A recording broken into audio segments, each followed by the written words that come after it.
Hola estimada gente, esperamos que se encuentren bien. Comenzamos con esta entrega de recursos audiovisuales que realizaremos a lo largo del curso, que buscan ser un complemento de las clases que compartiremos y del material bibliográfico de referencia. En esta primera entrega estaremos trabajando el concepto de estructura, entendiendo que toda estructura será responsable de mantener la forma del espacio proyectado, definiendo un espacio en su materialización y siendo la encargada de canalizar las cargas y esfuerzos generados hacia el plano de sustentación. Por ello será importante definir el camino material que siguen las cargas para comprender el trabajo estructural. En cuanto al diseño estructural, será necesaria la aplicación de modelos que se construyen mediante el pasaje de lo concreto a lo abstracto y simplificando la realidad para su estudio. En definitiva, todo modelo pretende ser una interpretación de la realidad, simplificándola mediante sus elementos más esenciales. En este ejemplo que estamos observando, podremos realizar un posible modelo teniendo presente que una estructura puede estar compuesta por un solo material o también por varios materiales, y que podemos hablar de una estructura general analizando el equilibrio global o diferentes estructuras analizando el equilibrio de las partes, como en este caso tenemos estructuras metálicas y estructuras de mampostería. Un primer análisis que podríamos hacer sería la realización de un posible modelo de la estructura que estábamos compartiendo, donde podemos definir el comportamiento de esta estructura mediante el camino material de las cargas hasta el plano de sustentación.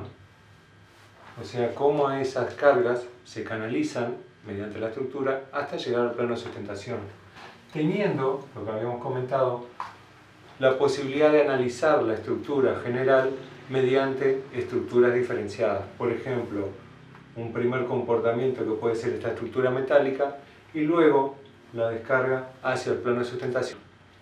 Es importante también definir la posición del observador al construir nuestro modelo. En este caso, estamos posicionados perpendiculares al plano vertical, teniendo presente que el observador se encuentra muy lejano, posiblemente podríamos hablar del infinito o un punto de vista muy lejano. Las líneas proyectantes son paralelas entre sí, por eso la imagen que obtenemos justamente mantiene las mismas proporciones que nuestro modelo.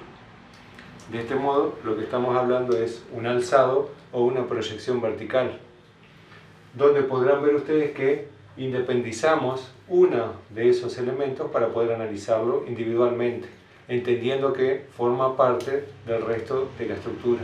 Otro elemento a tener en cuenta acerca de la construcción de nuestro modelo, no se trata solamente de la simplificación, sino que también de identificar las acciones e identificar qué forma parte de la estructura y qué es un elemento accesorio. De este modo podremos justamente estar definiendo los elementos esenciales de nuestra estructura. Por lo anterior, será muy importante analizar las acciones que están actuando sobre la estructura, ya que ellas afectarán al material de diferentes formas. Incluso en el caso de tener una misma fuerza, dependerá dónde está aplicada dicha fuerza, la forma en que nuestro material se comportará. Vamos a ver un ejemplo muy concreto. En el caso de tener un elemento, vamos a suponer que tenemos este elemento, al cual vamos a estar analizando. En una primera instancia vamos a aplicarle una fuerza en este extremo. Con esta fuerza yo lo que estoy haciendo es empujando dicho elemento y por lo tanto a esta acción sigue una reacción, ¿sí? Ahora, ¿qué ocurre si esta misma fuerza, con la misma unidad, con el mismo módulo y dirección, yo la aplico en este otro extremo? Por lo tanto, ahora lo que estoy haciendo no es empujándolo, sino que estoy tirando el elemento. El desplazamiento es el mismo que obtengo, la fuerza es la misma, pero vamos a analizar lo relacionado al comportamiento del material. Entonces, analizando modelos de comportamiento de nuestro material, vamos a ver que en el primer caso, cuando estábamos aplicando la fuerza en este sentido y sobre este extremo, si consideramos la fuerza de rozamiento, que trata de impedir justamente el movimiento de nuestro elemento, nosotros, si aplicamos una fuerza mayor a esa fuerza de rozamiento, el elemento se va a mover, pero de todos modos podemos considerar una deformación que va a tener como principal componente un acortamiento de ese material y un ensanchamiento.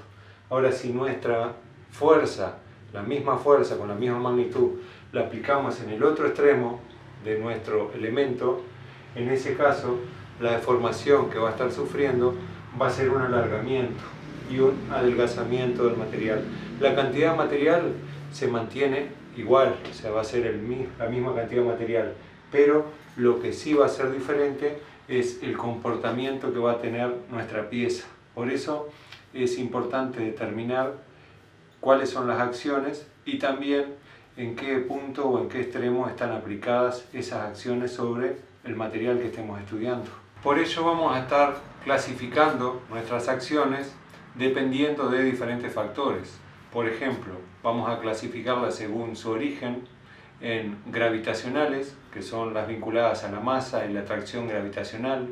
Siempre tiene una dirección vertical y hacia el centro de la Tierra, donde podremos definir, por ejemplo, el peso propio, el equipamiento.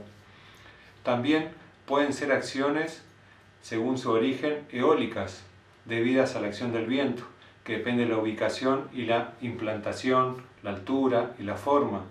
Si bien justamente estas acciones se caracterizan por ser muy variables, podemos catalogarlas teniendo en cuenta la zona geográfica en que estamos trabajando. Pueden ser también sísmicas, debidas a terremotos y oscilaciones del terreno, o también pueden ser las llamadas especiales o de orígenes diversos, por ejemplo maquinarias, presión o subpresión de agua. Y también podemos tener por deformaciones, que son acciones de origen interno, debidas a dilataciones térmicas, o por ejemplo cuando las dilataciones están impedidas o limitadas, en ese caso vamos a tener justamente tensiones internas en nuestro material. También podemos clasificarlas según su tiempo de aplicación. Vamos a tener acciones que son permanentes, por ejemplo que se mantienen constantes en cuanto a su magnitud y su ubicación, que pueden ser el peso propio, presión del agua, empuje de tierra, que en este caso, para determinarlas, vamos a tener en cuenta principalmente las características de nuestro material, teniendo justamente presente el peso específico. También podemos tener acciones eventuales, donde su magnitud y posición varían a lo largo del tiempo. Por ejemplo, el uso, la explotación y mantenimiento de determinada maquinaria, el viento, terremotos. Y también podemos clasificarlas según su estado de reposo o movimiento. En ese caso vamos a tener acciones estáticas, donde el estado de reposo no cambia o lo hace lentamente. Puede ser, por ejemplo, el público en una sala de espectáculos, equipamiento en edificios, oficinas o vivienda, o el peso propio de la construcción. O pueden ser dinámicas, donde las cargas varían rápidamente en el tiempo. Por ejemplo, de impacto, que puede ser el público saltando sobre gradas. Pueden ser móviles, vehículos en movimiento. Las cargas móviles tienen variaciones rítmicas que pueden tener un efecto de resonancia. En cuanto a la unidad que vamos a estar definiendo nuestras acciones, va a ser el newton, al cual definimos como la cantidad de fuerza necesaria que hay que aplicar sobre un kilo durante un segundo para que este kilogramo aumente su velocidad 1 metro por segundo. Un kilo nosotros lo vamos a estar asimilando justamente a 1 decanewton para tener una aproximación. Si bien 1 decanewton, que son 10 newton, es igual a 981 gramos, vamos a tomar esta aproximación para simplificar nuestro cálculo. Por lo tanto, cuando estemos trabajando, por ejemplo, acciones de peso propio o acciones de viento o cualquier otra acción sobre nuestra estructura, vamos a estar trabajando más específicamente en decanewton, ¿sí? Que viene a ser 10 newton. Recordando que 1 decanewton es igual a 1 kilo aproximadamente. Supongamos que tenemos que hallar el peso propio de una viga. Esta viga tiene 4 metros de luz, la distancia entre sus apoyos, y vamos a definir una sección que es igual a 20 centímetros por 30 centímetros, donde tenemos la base de 20 centímetros y la altura de 30 centímetros. Vamos a hallar el peso propio de una viga que tiene que materializarse con madera y otra que tiene que materializarse con hormigón, teniendo en cuenta que las dos tienen el mismo volumen. Lo primero que vamos a hacer es determinar el volumen de nuestra pieza. Por lo tanto, el volumen va a ser igual a la base por la altura por el largo. En este caso, nuestra sección, que nuestra sección es esta, 20 centímetros por 30 de altura, y tenemos una luz entre apoyos de 4 metros. Lo primero que tenemos que tener en cuenta es que tenemos que trabajar siempre con las mismas unidades. En este caso tenemos un dato que es en metro y otro dato que es en centímetros. Por lo tanto vamos a pasar todo a metros. Decimos que nuestro volumen va a ser igual a 0,20 metros por 0,30 metros por 4 metros. Esto me da 0,24 metros cúbicos. Y ahora lo que vamos a hacer es calcular el peso propio en el caso de que construyamos nuestra viga con madera o en el caso de construirla con hormigón. Vamos a considerar un primer dato que es el peso específico, en definitiva, que tiene ese material. En el caso del hormigón vamos a estar trabajando con 2500 decanewton por metro cúbico. Y en el caso de la madera vamos a tomar una madera semidura y vamos a considerar 600 decanewton por metro cúbico. Entonces lo que vamos a hacer ahora para considerar nuestro peso propio sería igual al volumen que tenemos, que es 0,24, por nuestro peso específico, que en este caso vamos a estar trabajando con el peso específico del hormigón y el peso específico de la madera. En el primer caso vamos a tener que el peso propio de nuestra viga de hormigón sería igual a 0,24 metros cúbicos por 2500 decanewton por metro cúbico. En este caso, en cuanto a las unidades, se medían los metros cúbicos con los metros cúbicos, y lo que voy a estar obteniendo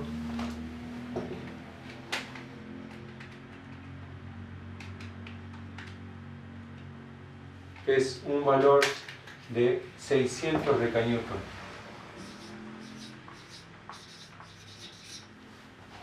Y en el siguiente caso, el peso propio de una viga con madera tendría los 0,24 metros cúbicos por nuestro peso específico, que es 600 decanewton por metro cúbico. Se me van los metros cúbicos de vuelta y en este caso obtengo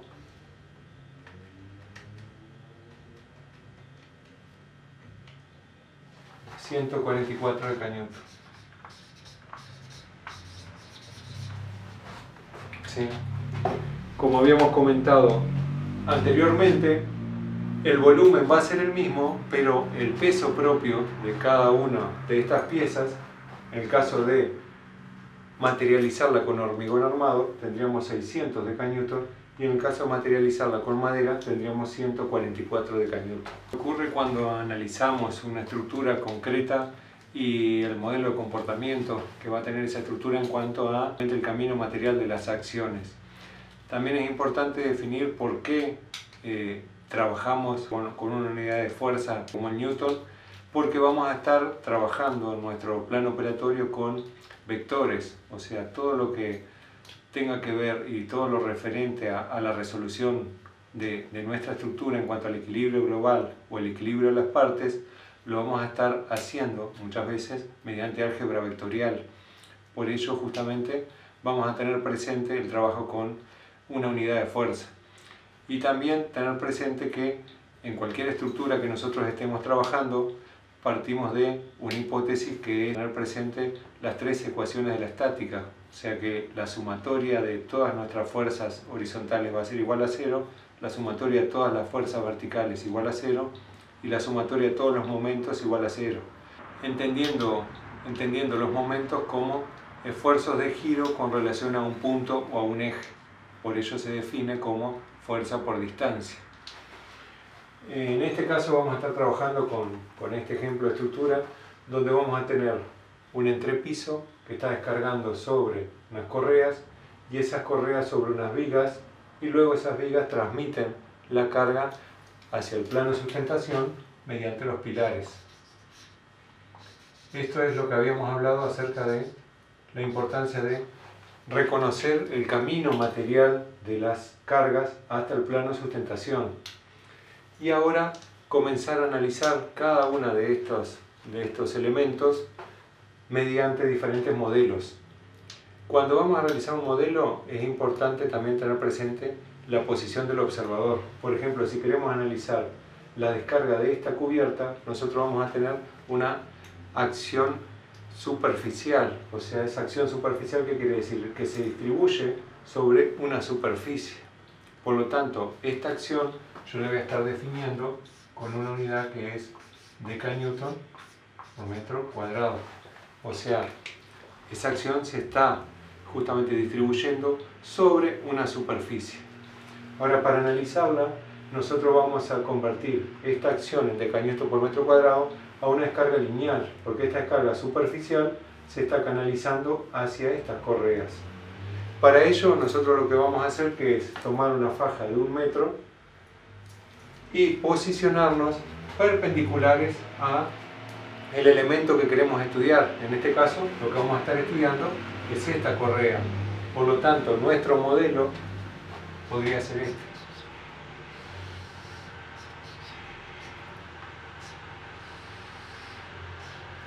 Nosotros vamos a tener esta correa, donde estamos observándola en este sentido. Tenemos los apoyos, que estos apoyos serían estas vigas, y vamos a tener el peso propio de nuestra correa, pero también vamos a tener una descarga lineal, que va a ser la descarga de este entrepiso, que lo vamos a representar aquí.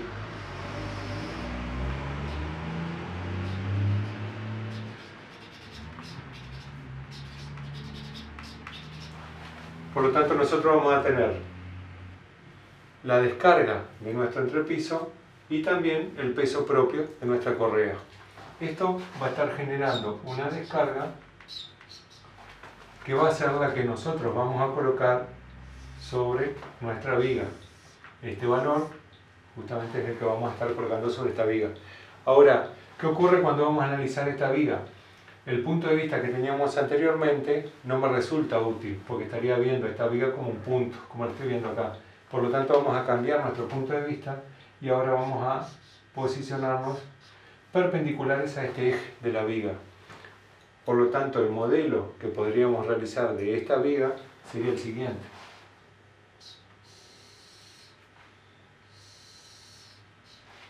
Esta sería nuestra viga y estos serían los apoyos que tiene esta viga. Estamos observando en este sentido. Por lo tanto, tenemos nuestra viga y los apoyos que serían los pilares. Esa viga tiene un peso propio, pero además va a tener la descarga de estas correas, que por lo tanto la voy a representar, pero ya no como una descarga lineal, como en este caso, sino que lo que voy a tener son 3 descargas puntuales, que van a estar expresadas únicamente en decanewton. En cambio, el peso propio de la viga sí va a estar expresado como una descarga lineal en decanewton por metro. Y aquí voy a estar hallando la descarga de la viga, que va a ser la que voy a estar aplicando sobre los pilares, para analizar cada uno de estos pilares, hasta llegar al plano de sustentación. ¿sí? De ese modo nosotros seguimos el camino material de las fuerzas, pasando desde fuerzas superficiales a fuerzas lineales y luego fuerzas concentradas, ¿sí? Bueno, por aquí dejamos esta primera entrega y nos seguimos viendo en breve. Chao.